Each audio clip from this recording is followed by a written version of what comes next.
તો અંબાજીથી પાલનપુર વચ્ચે રાત્રિ બસ સેવા શરૂ થઈ ગઈ છે। સાંજે 7 વાગ્યા પછી પડતી મુશ્કેલીઓનો હવે અંત આવી ગયો છે। લાંબા સમયની માગ બાદ રાત્રે 8 વાગે બસ શરૂ કરાઈ છે।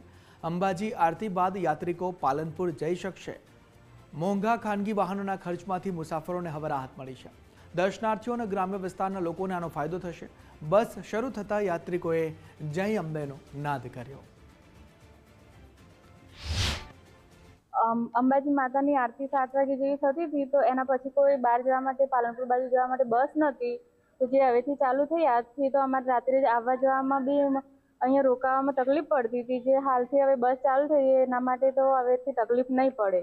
પેસેન્જરોની આ બાબતે એક માગણી હતી કે આરતી સારા સાથે પૂરી થઈ જાય પછી જો પાલનપુરની એક ગાડી ચાલુ કરવામાં હોય તો અમારે સિદ્ધપુર, મહેસાણા, ઊંઝા આ બાજુ તરફ જવા માટે કોઈ ગાડી નહોતી 7 વાગ્યા પછી, તો એનો મહત્તમ લાભ મળે એના માટે એક આપ એસટીના કર્મચારી તરીકે એક ગાડી ચાલુ કરો તો મુસાફર જનતાને પણ એક રાહતની શ્વાસ મળે અને પોતાનું જનજીવન પર ખોરવાય નહીં અને વ્યવસ્થિત ઓછા ભાડામાં મુસાફરી કરી શકે અને પ્રાઇવેટ વ્હીકલનો લાભ અમારે ન લેવો પડે એના બાબતે એક સરસ ચાલુ કરી છે બસ।